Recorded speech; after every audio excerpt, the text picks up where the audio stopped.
right, everyone, I think we're going to get started. So happy Friday. I'm Natalie, Irwin, Director of Stakeholder Engagement here at Efficiency Canada, located in Ottawa. We are a national organization. I'll also say that I'm also on the unceded territories of the Algonquin Nation. So welcome to another Friday Discovery session. Before we get started, a reminder to everyone that our guest speaker today will present for approximately 20 minutes, and then we'll open the floor to questions. So please use the Q&A box at the bottom of your Zoom screen. You can type in questions throughout the presentation, but we won't get to them until the end. You can also raise your hand and I can unmute you and you can ask your question directly. And our speaker today is from Quebec, so she does speak French. So she's agreed to take any questions in French as well. They have tout parle français. We have a pretty hard stop at 12:45 p.m. Eastern time today so that everyone can finish their lunch, breakfast, or afternoon snack, depending where you are in the country. And without further ado, I am pleased to welcome our guest today from Ecohabitation, Alessandra Robillard, who will share an insightful presentation on a PACE approach program designed specifically for Quebec and municipalities there. So please join me in welcoming Alessandra. Thanks for joining us today. Thank you so much, Natalie.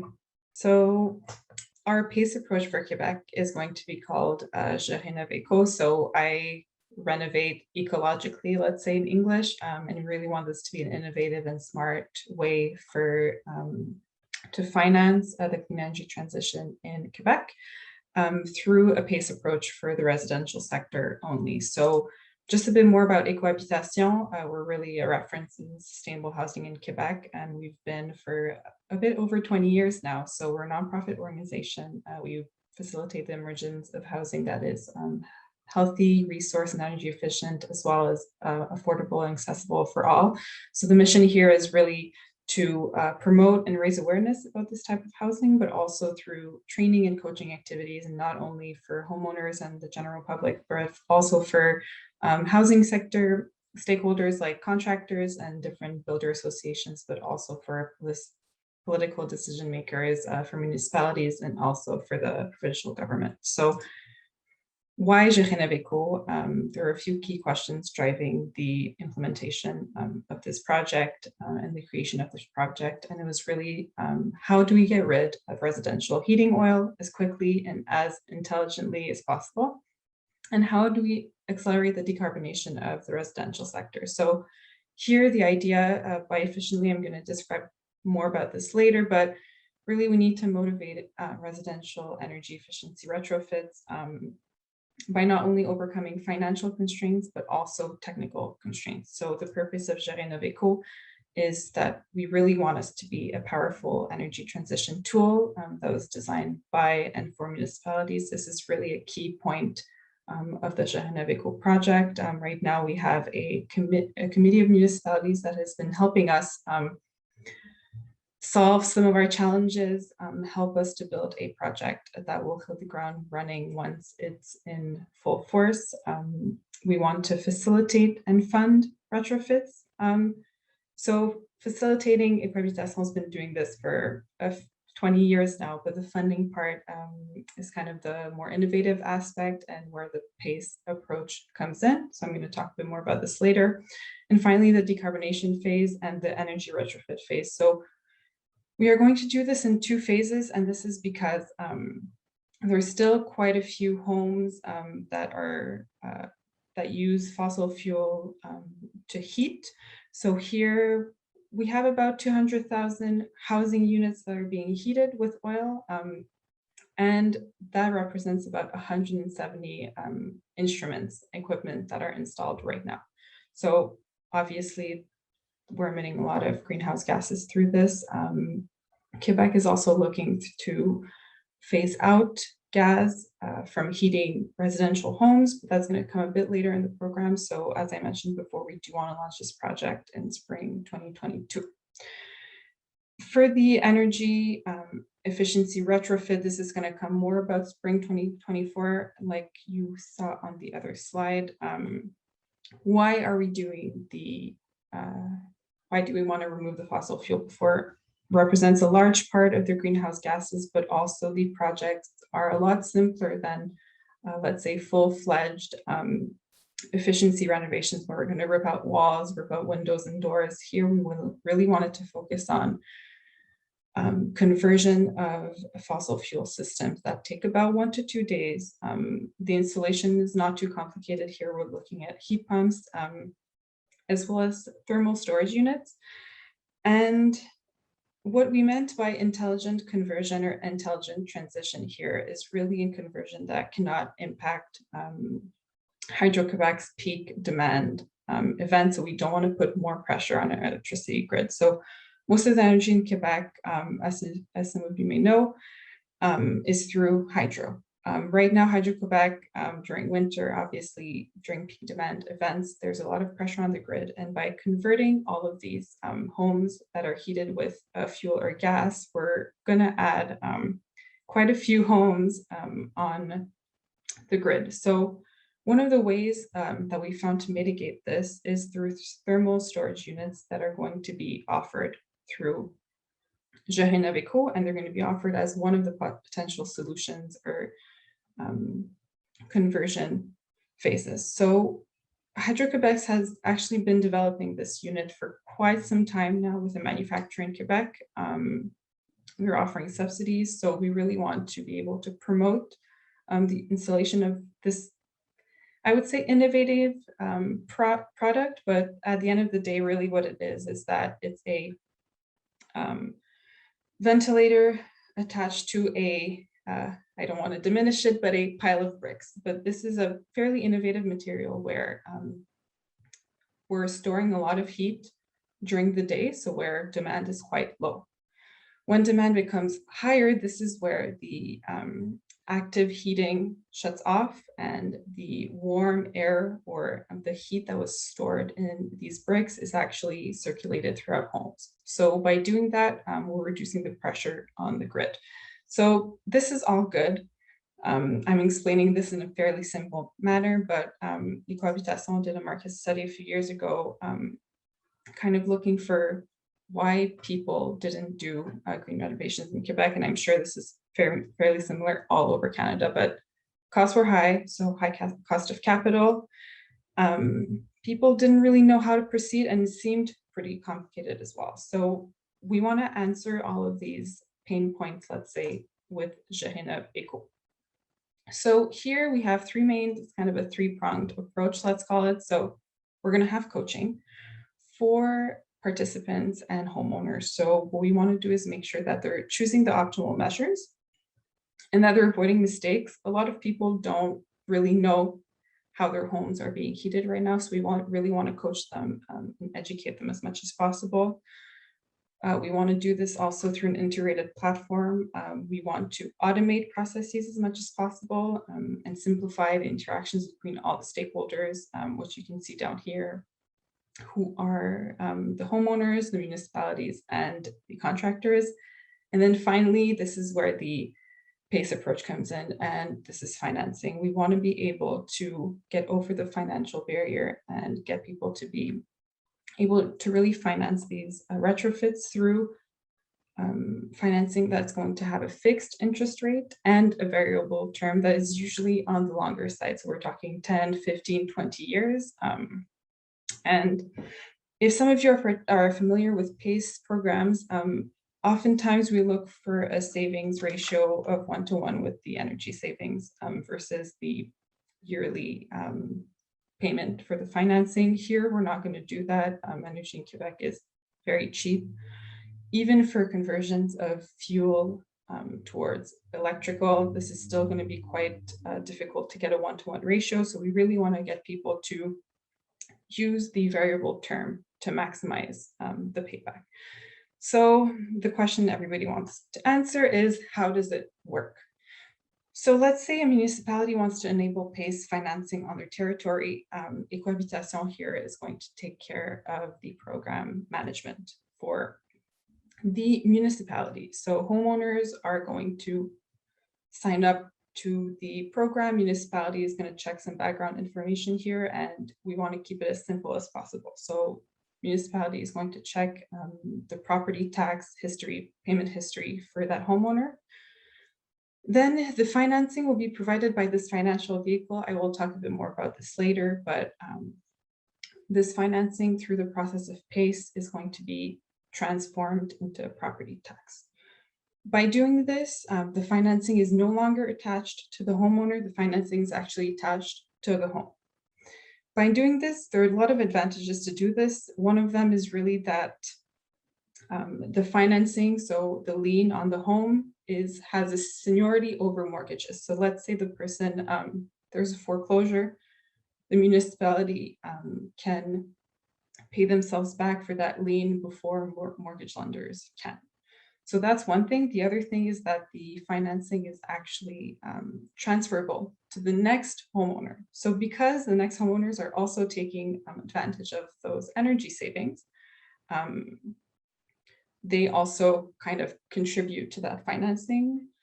This is a kind of a sticky point for some PACE programs and for people participating. Some buyers might not want to pay that additional line on the property tax statement. So, negotiation can occur.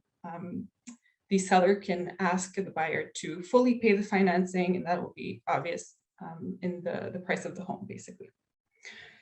So those are some of the advantages. And also the other thing to keep in mind is that because the municipality here is the entity collecting the reimbursement, collecting the property taxes, the risk of default is fairly low.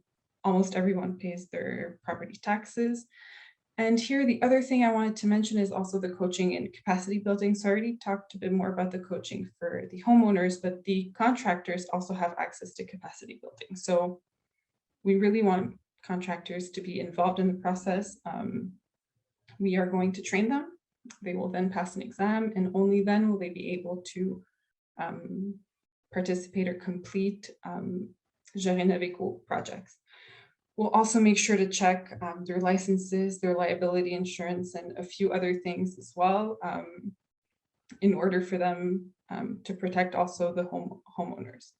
So this seems fairly simple from the diagram that I'm showing here, but that means that in the background, there's a lot of things going on. So this project's actually, Mathieu, my colleague who wasn't able to be here today, he started working on this in 2013. So that's been 8 years now. And he was working for l'Association Québécoise pour la maîtrise de l'énergie. It doesn't exist anymore, but really they were able to get the project go.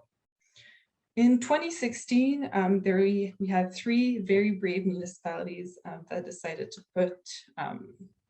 to go through a PACE approach, to put it in place, and to put their own money.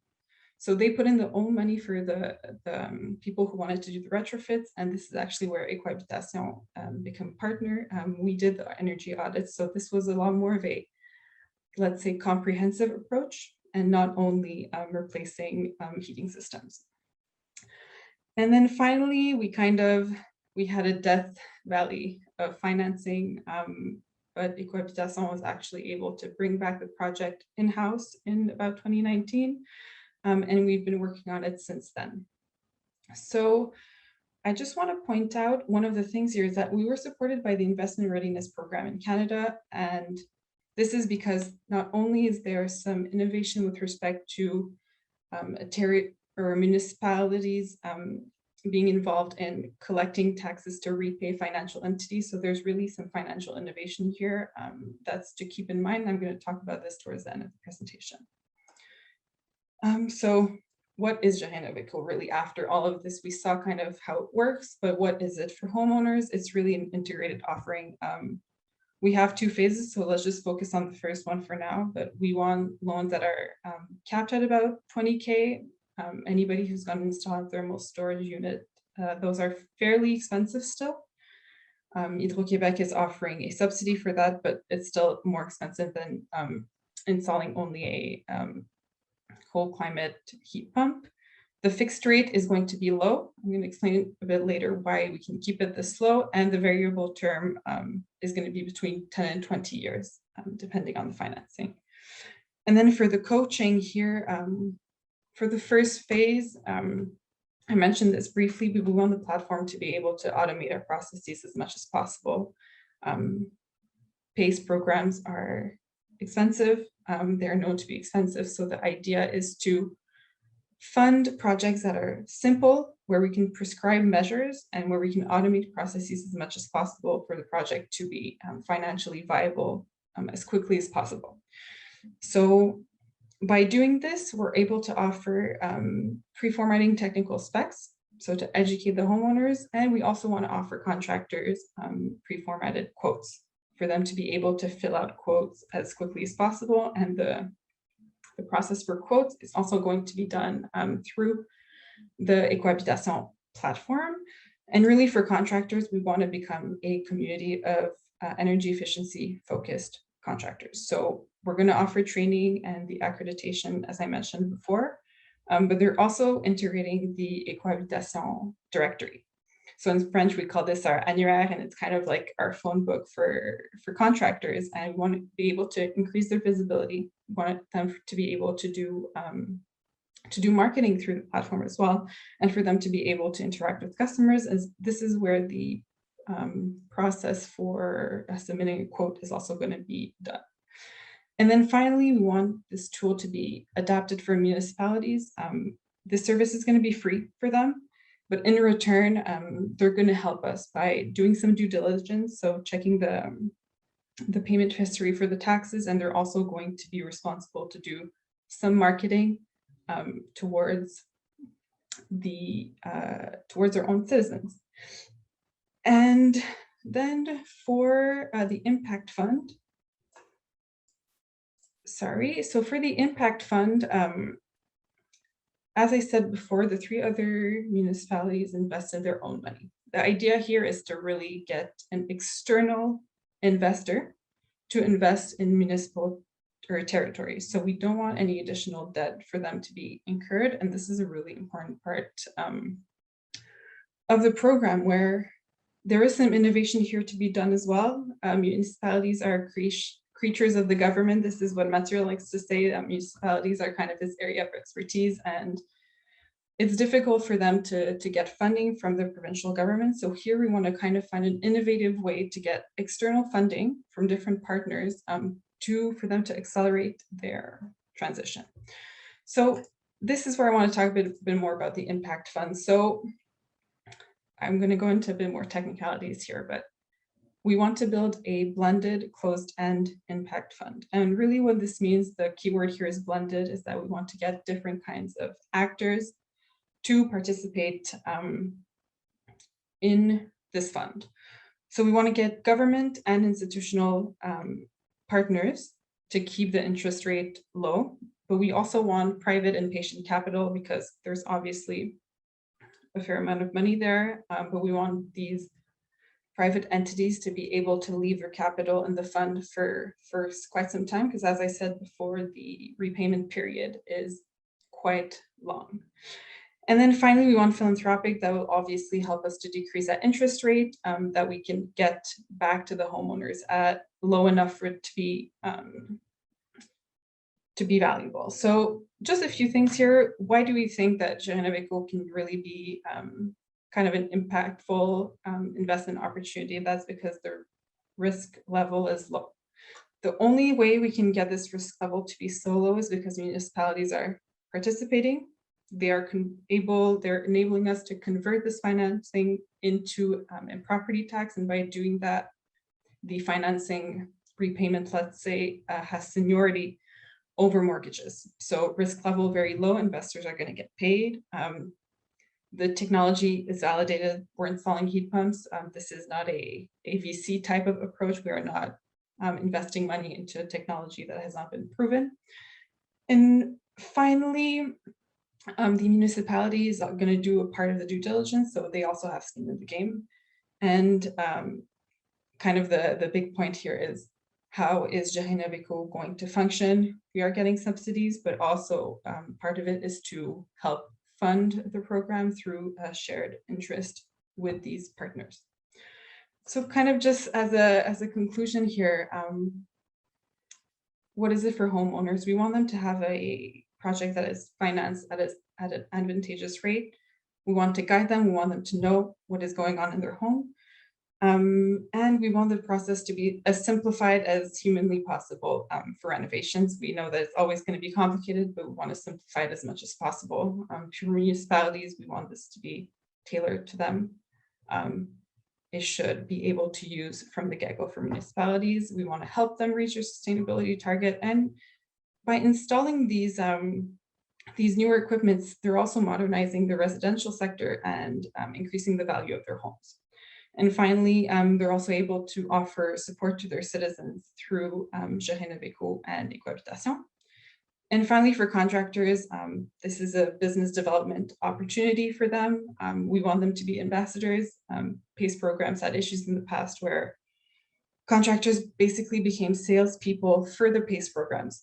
We do not want that. We really want ambassadors to be, or contractors to be ambassadors rather. And finally, the economy is moving towards carbon neutrality. This is a reality, and we want everybody to really be on the same boat about that. So by engaging with all these different stakeholders of the community, I think JeRénovÉco can become an accessible solution towards more carbon neutral homes, a tool for cities to reach their sustainability goals, an opportunity for contractors to really participate in the transition, and finally, an innovative and impactful financial vehicle. So thank you so much, everyone, for your attention. Thank you so much for that, Alessandra. I'm going to open the floor to questions now. Again, just a reminder, there are two ways to ask questions. One is to raise your hand and I can unmute you. You can ask your own question, especially if you're asking in French. And the second way is to type in the Q&A box and I will essentially narrate your question for you. Before we open the floor to questions, just a quick reminder that we have one rule for all our participants here today, and that's the same rule that we have for our speakers, and that is we have no sales pitches, please. And that includes any statements disguised as questions. So let's get to our first question here. I saw that Jesse Rowe asked a question here. Did the proof of concept stage, which was 2016 to 18, include property tied financing? Yeah, so it did include PACE financing. I wasn't with Ecohabitation at that time, so the municipality was actually funding their projects through their own funds, and they were able to offer an interest rate of 1%. So we're obviously not going to be able to match that, but that was the financing that they were offering through the property. And my knowledge, there were about 30 projects overall, and I think only 1 or 2 of them sold, but it was difficult to reach the homeowners, so we don't have that information, unfortunately. Okay, that's not your fault. A question here from Heather is, do municipalities opt in to participate? And follow up to that is, will Ecohabitation be offering program management to any interested municipality?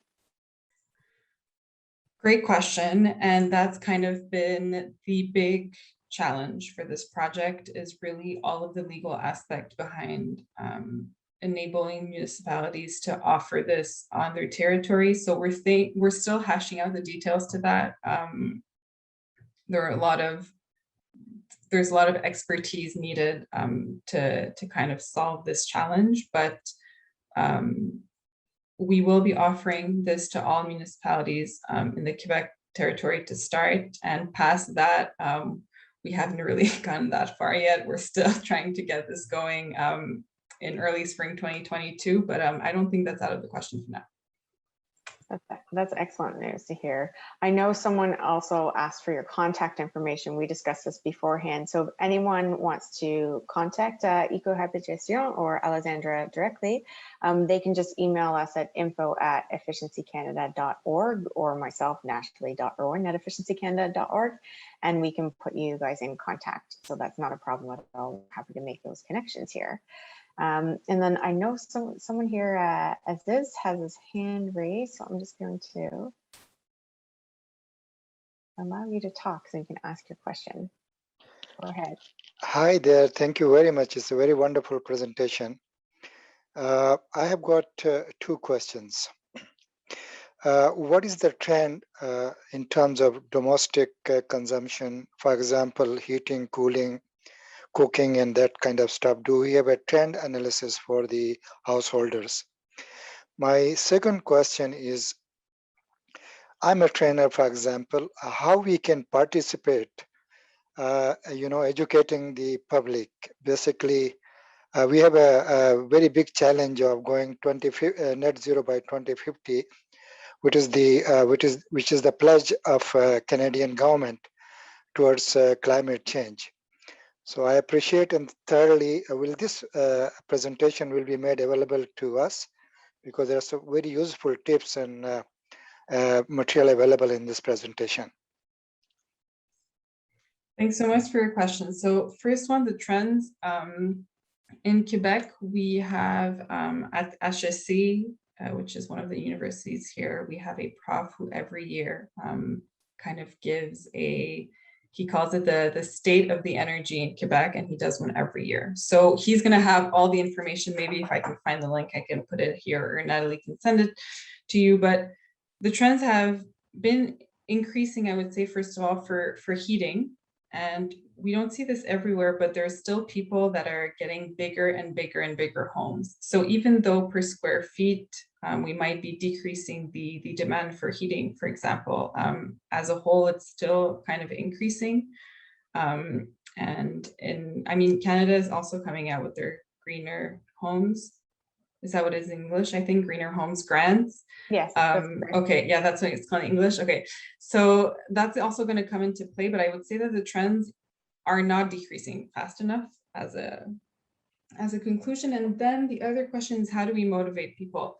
Ecohabitation has been doing a lot of training for the past 20 years. We've been doing this for a while, and the capital cost is really the part that is difficult. And unfortunately, getting people to, and this is going to be our bigger challenge for the phase 2 of the project, is how we motivate people to do those renovations that are going to be a lot more costly, because energy is so cheap in Quebec that unfortunately getting people to, the argument kind of works for the phase 1 of the project, where we're removing heating oil.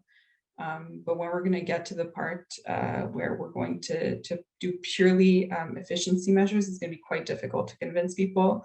I think one of the things to keep in mind is just that usually a more efficient home is a healthier home. That usually gets people going. So I would say maybe along those lines to convince people.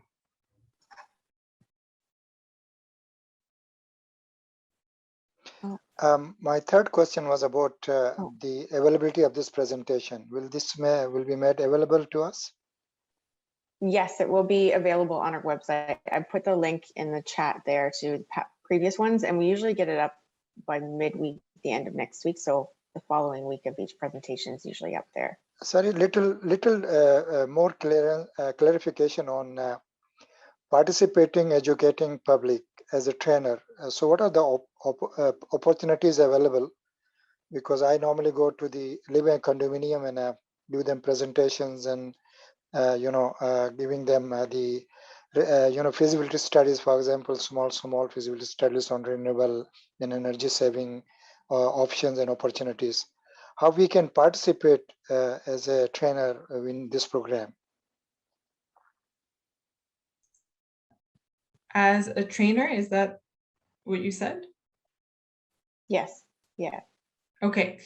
Yeah, so I mean, we're not going to be doing a lot of renewable. I mean, we're not going to be doing any renewable energy within this program. I just want to put that out there. We're really going to be focused on consuming less and consuming in a more efficient way before producing more energy. So that's one thing I want to say. But for tips for people, Ecohabitation, I don't have it here right now, but our general director created this pyramid, basically, where there are different things that people can do within their homes to make them more, what will have the most impact for the least amount of costs. That is a lot of, sorry, I don't remember the word in English here, but just plugging all of the air. Natalie, can you help me out here? Oh, just like all the outlets or. Yeah, but I mean, anywhere there's air coming into your home, that's a really big one. So not even just insulation. So like that's a really big one. Air sealing. Thank you, Yasmin. Yeah. And that's one really big one. It's usually not very expensive and people can probably do that themselves. Yes, I do have a visual example. I will just pause this presentation. And I can show it up on the screen right now. Do you see my screen or is it still paused? No, we just see your thank you slide right now. But while you're figuring that, I can go to the next question here, which is, how did you select homes from the pilot? Was there a specific criteria or was there a region that you looked at? Yeah, so for that, let me just open the image in a new tab and I'll put it up here. A lot of people who were working in the municipalities talked about it to their neighbors, to their friends, to their family, and that's kind of how we got the homes started. We had to find people who were willing to do the renovations, who were willing to participate in something that maybe seemed a bit out of the ordinary. So that's kind of how it was really kind of through the grapevine of different municipal workers. Okay, perfect. Yeah, it's so one of those things, because it's new, it does need sometimes that verbal explanation of how it yeah, works, and yeah, exactly. From a trusted source as well. Yeah, and really a lot of people in Quebec, that's quite one of the things I didn't mention, but having the municipalities involved is a way people take it as a sign of trust.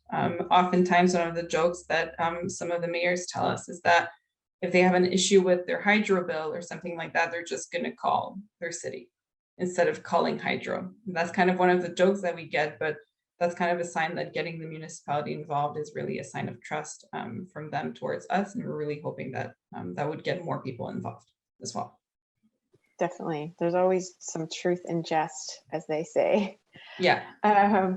So a question here from Jesse is, a popular question is, are you going to require mortgage lender consent prior to the PACE loan? He's heard that other programs have required this, and what was the approach that you used in the project? Right now, for the phase 1, our answer is no. And that's mostly because these renovations are not going to be expensive, and that people don't really see this as a competition, because we're looking to loan between 10 and 20K. 20K will really be the max here. So no for the first phase.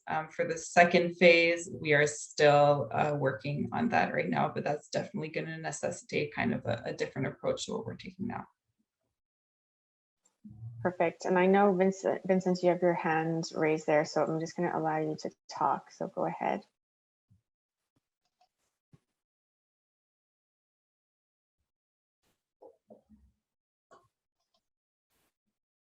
There you go. You're unmuted now. Go ahead. Hi, it's okay? Yes. Ok. So, on peut poser la question en français? Oui, c'est pas problème. Ok. Donc, c'est ça, ça va être seulement pour des bâtiments résidentiels, donc des maisons dans les municipalités, mais vous n'allez pas opérer sur comme les bâtiments des municipalités comme les écoles ou... Non, ça va être purement résidentiel pour commencer. I'll translate the answer after in the question. Yeah. But ça va être purement pour les bâtiments résidentiels pour le moment, puis pas de bâtiments institutionnels au public ou comme ça. C'est vraiment, puis aussi juste une chose que j'ai pas rajoutée aussi, mais que on va commencer avec les maisons individuelles pour commencer, parce que c'est là que tout le mazout, puis le gaz, pas tout le gaz, mais où le mazout il est en ce moment. Puis ensuite, on va élargir l'offre à des propriétés comme des plex. Mais déjà, des plex, c'est plus compliqué parce qu'il y a un système de chauffage qui est partagé, disons, entre 2 locataires. Donc, on va vraiment commencer par l'approche la plus simple, qui est les maisons individuelles, puis élargir l'offre après ça. OK. Et donc, quelle serait la différence avec donc le programme JeRénovÉco et le programme Réno-Climat? Donc, Réno-Climat, eux, font que des subventions. Ils exigent un audit, ce qu'on ne veut pas exiger dans la première phase du projet. Déjà là, c'est un peu avec quelque chose qui va nous compliquer un peu la vie, mais c'est sûr qu'on va travailler avec toutes les autres subventions au Québec en ce moment. Donc, nous, on vraiment fait du financement, puis on guide les gens, puis on s'entend que pour Climat, ils font beaucoup de... Il y a un audit qu'on doit suivre après ça pour prendre les mesures, mais on veut un peu simplifier le volet pour le chauffage, pour la première phase du projet. Ouais. OK. Bon, merci pour la présentation. En tout cas, c'était bien, Ça bien fait cool. plaisir. Merci. Merci bien. I'll just translate quickly. So the first question, I already forgot the first question, but it was about, the types of homes. There you go. So if we're going to do any schools or hospitals or commercial buildings and stuff like that. And no, the project is purely residential housing as of now. And one of the things that I did forget to mention in the presentation was that we're going to start simple. We're going to start with individual homes. A lot of the heating oil right now is located into individual homes. So that's perfect to start. As soon as we get to plexes and apartment buildings, it just gets more complicated, because how do you transfer the energy savings that the tenants are getting, but that the owner is paying for in Quebec? Some of you are from Quebec, so you know that the rent hikes are not very possible, and it's difficult to increase the rent in, let's say, an ethical way. So that's something that we're going to have to deal with as well when we come to that. So right now we want to simplify the project as much, and for us to start and get to a place where the program is viable. So single family homes and then plexes. And then the other question, Natalie, do you remember? Oh, JeRnovClimat. So JeRnovClimat is similar to Greener Homes Grant, I would say, where an energy audit is, you have to do it before getting the report. We want, and then they give you a subsidy. We want to finance the entire project, and for people, I forgot to mention this, but for people wanting to get subsidies, they can do so on an independent level. We will help them. However, if they want to repay their financing back in more quickly, then they can take the money that was given for the subsidy and repay their loans more quickly. But subsidies change monthly, sometimes yearly, every 5 years, and integrating that into the platform is it just didn't make sense. So if people want to get their subsidy and repay their loans faster, that's kind of on them, but we encourage people to do that. Perfect. And I know there's a number of questions here, but we still have about 5 minutes left. So I know there's a question on Ontario. So Tim found the presentation very inspiring, and he's actually wanting, probably from Ontario, and wants to know if there's anything similar in Ontario. I know that there's the home energy loan program in Toronto, which is similar. Imagine there are others too. Alessandra, I'm not sure if you're familiar. I know it's not your job to know. No, but I know that Guelph is going to come out with one soonish. I've seen some reports floating online about that. And then there was also another one that I cannot remember the name of the city. I'm sorry, but I think there are a few kind of in the works in Ontario right now. And I did not mention this, but there are a lot of programs in Ontario. They use the local improvement charge kind of terminology sometimes to talk about PACE. It's not only for PACE project, but they use that terminology as well. Mm-hmm. So if you don't know, so there you go, Durham region. So feel free, if you're in Ontario, if people know, add to the chat there. And then also, if I would encourage you to ask your elected official, if you don't have it in your region, that PACE is something that you would like. And you can educate them on what PACE is as well, and that it could be an option. I know some challenges in some provinces, though, is that it's municipalities aren't able to do it. It's up to the province. So there's challenges there for sure. But I do know it's happening in areas of BC, Alberta, I believe Nova Scotia, and I think New Brunswick is looking into it. So that's something that we're looking forward to as well. A question here from Aaron is, with electrification projects happening prior to the retrofit portion, how will you ensure that the heating system will not be oversized in the long run? Great question. This is something that when we were going with the phase 1 and 2 approach, we thought about this a lot. For us, it's just getting the most polluting aspects of homes out first. We will make sure to get contractors, this is part of the training as well, is not to oversize, or I'm not sure how to say this in English, but just get dimensioning for equipments that bigger than the required amount of heating that people need. So this was something that we're working on as well. But for now, we really wanted to focus on getting out the heating oil and then kind of focus on the reduction of demand after that. That's great that you considered that. It's very important for sure. Yeah. A question here from Gil. I'm going to allow you to talk if you want to ask your question. Go ahead. Sure. Can you hear me? Yep. All right, great. Quick question and comment. So one is, I know you're focusing on those certain areas, the oil retrofit, but is there any percentage of the loan amount that you will allow for other retrofits or non-energy retrofits? And then the second part is just a comment you mentioned about, uptake and kind of advertising the program. Personally, I think there's a lot of benefits to speaking of the non-energy benefits related to energy retrofits. You mentioned better air quality, but I mean, if you're doing windows, you're getting brand new windows, which will, up the value of your home. If you're doing exterior insulation, most of the time that comes with siding, so there's a lot of non-energy benefits that could be spoken to. That's all. Thank you for your comment. Yeah, that's going to really come into the second phase of the project. And that's kind of why we know that the approach is going to be completely different. So that is to your comment. And then non-energy retrofits for the first phase, it's still energy related, but it was just the hot water tank that we're maybe going to include. A lot of, I would say most people already have electric water tanks, even people who are heating with oil, but that would kind of be the only add-on that we would have during the first phase of the project. And then kind of our strategy is really going to take a completely different turn in the phase 2, but that's going to come in 2 or 3 years. Perfect. That's exciting that you're already thinking 3 years out and how to build on the program, I'm sure. Yeah. It's nice to see. I have another related question to building onto the program, or maybe you've already thought of it, is from David, is in addition to replacing the windows, will you include insulating the existing windows? He mentions that Enbridge is now considering this. Insulating existing windows, like with a film, or I'm not exactly sure what he means. Honestly, we haven't really gotten to that point yet. Those measures.